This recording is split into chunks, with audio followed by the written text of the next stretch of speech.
What's going on out there, YouTube family? This is Samuel Legger here representing Team JVS, here to give you guys a full review for the crimes of the future. Now, this is a Dan Cronenberg film. If you've seen the movie The Fly, you know the man. If you've seen the movie Dead Zone or Crash, Dead Rogers, or I'm sorry, Dead Ringers, this is the same exact individual. So you know, based on looking at The Fly, that this could get very gruesome very quickly. This is starring Viggo Mortensen. This is Leah Seydoux, Kirsten Stewart, Don McKellar, and this is the backdrop of the story. So Viggo Mortensen plays a role of Saul. Saul is a individual that is very different, so to speak. He has this very interesting biology where his organs are growing differently and rapidly to the point that he's able to grow new organs on a regular basis. And his partner, played by Leah, her name is Caprice. She is a neurosurgeon or a talented surgeon that now has become a performance-based surgeon. So surgery now is almost as though it's evocative, it's sensual, and now they have made it a work of art where basically she takes him out on display, opens him up, and displays what new organ he has grown. This is by far one of the most disturbing films I've seen in some time, but at the same exact time, is very fascinating. Because once you get the understanding of what's really going on, you immediately are kind of going to question, do I need to go see this again? Now, I will warn you, this is very gory. There is a lot of nudity, sexual, explicit things that are going on, sexual scenes that are going on. There's dismemberment, there's death, there is biopsies, there's surgeries on a regular basis. Like somebody could be out on the street and just having themselves cut open and open in. Now, one of the things I didn't do is I never looked at the trailer of this. I had no preconceived notions about what this was, which made my experience more intriguing. But if you have looked at the trailer, you know that this is a world where nobody has pain. What happens with a world that doesn't have pain? Okay, well, people, in order to kind of feel something or express something, they start to do things to their bodies. Now, I will warn, if you have a previous history of cutting, or there's a temptation of cutting or dismembering, or if you're dealing with suicidal thoughts or whatnot, this movie invokes a lot of different things suggestively that I would be warned. I would warn you from checking out. But if that is not something that you deal with, do know that this is very gory at times. It's very sick at times. You may feel nauseous at times. Because one of the things, as you can see in this picture, is a lot of these people, they find this is their life. This is their life work to do, to put their bodies through these kind of challenges and to do it. Now, Viggo Mortensen's character, Saul, is very different from all of that, because with his character, you don't really know what he really believes. You know he's doing this. You know he loves doing this with Caprice. You know he also knows that he's very different.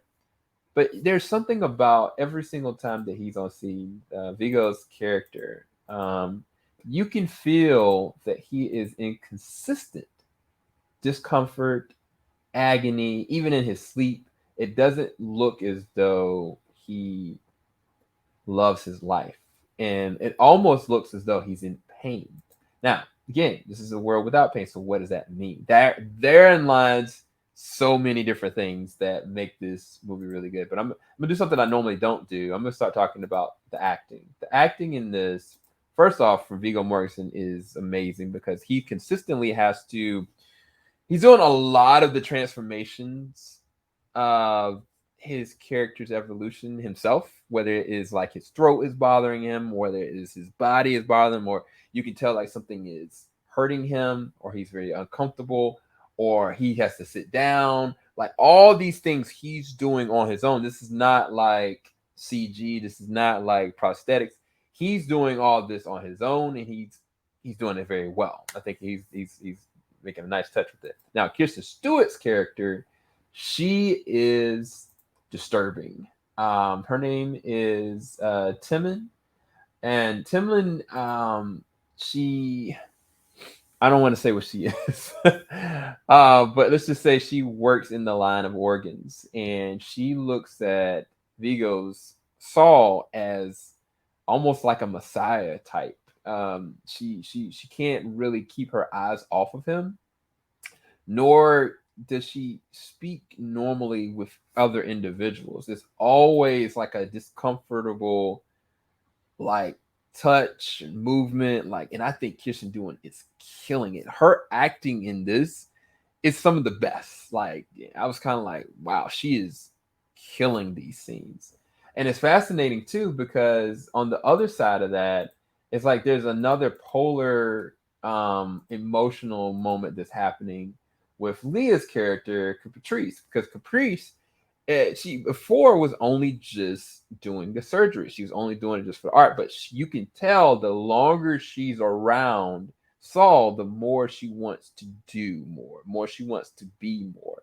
And I think Leah does an amazing job of showcasing that, even to us as the audience's discomfort or disapproval for some of the actions that she's trying to make or trying to do. Now, as far as the visual scope and the cinematography for this, it's really good. This is a very good looking film. Like, there's never a scene that you don't feel like you're seeing what's actually happening, even when it's really dark, even when things are kind of like back shadowed. Every single moment you can really truly see what's really happening, and I like that. I think that the cinematography was great. I think the score worked in line with the creepiness factor of how things were going around. I don't want to spoil too much of this. I'll be very careful with my words. Scott Speedman plays the role of Lang. Lang is as important, if not one of the most important characters in this, because the movie starts connected to him in a very specific and intimate way.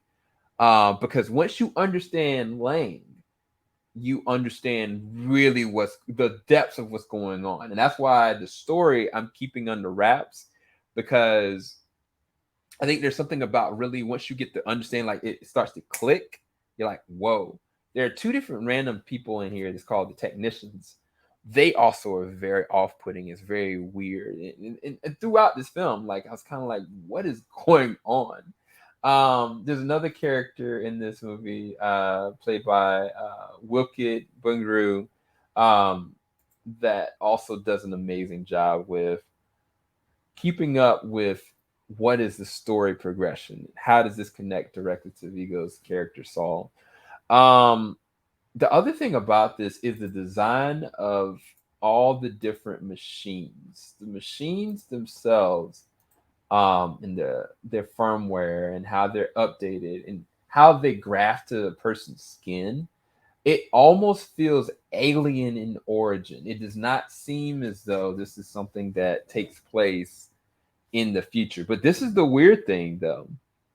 When you're watching the film, you're thinking, oh, okay, this is a distant future thing.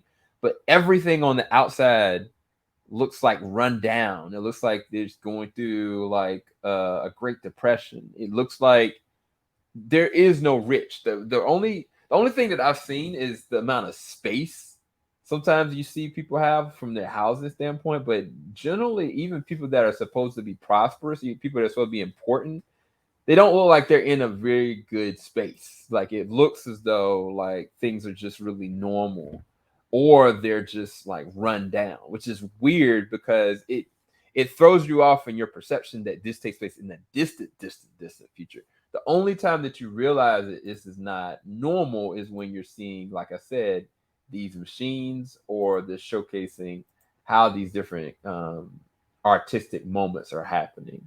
Now, again, I think that the way that they design the machines and how the machines are functioning are very fascinating, but there's not enough to comprehend how they work, who created them, how they got to Earth.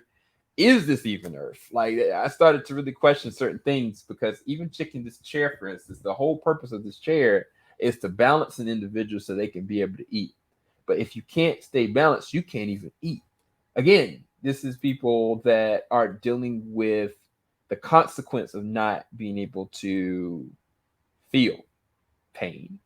And I still don't really know how it came to be, but it puts you in, presents you in this very evocative and strange and desolate world that I think that from a science fiction standpoint, once I understood what was going on, outside of me getting grossed out and doing this a couple of different times, I was very impressed by it. I think that this was, from a production standpoint, all the actors were on 10.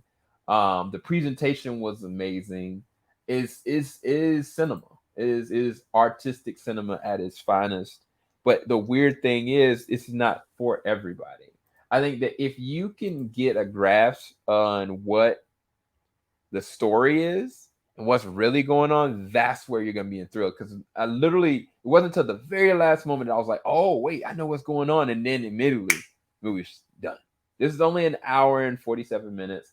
I wish there was a little bit more left over, but it was not. So I had to kind of deal with that consequence. But in terms of it as a film, I rest this at a 8.5 out of 10.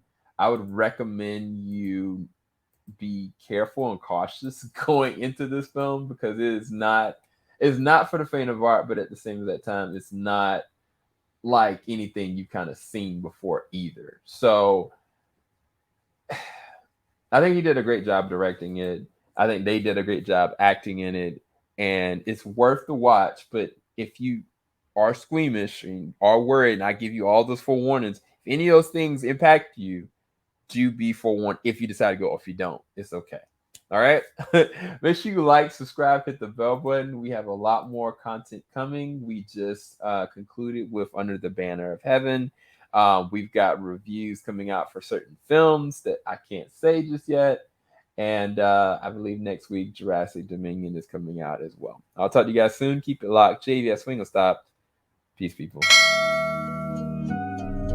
Falling out the top of I can see the skyline, 50 mile radius on my timeline.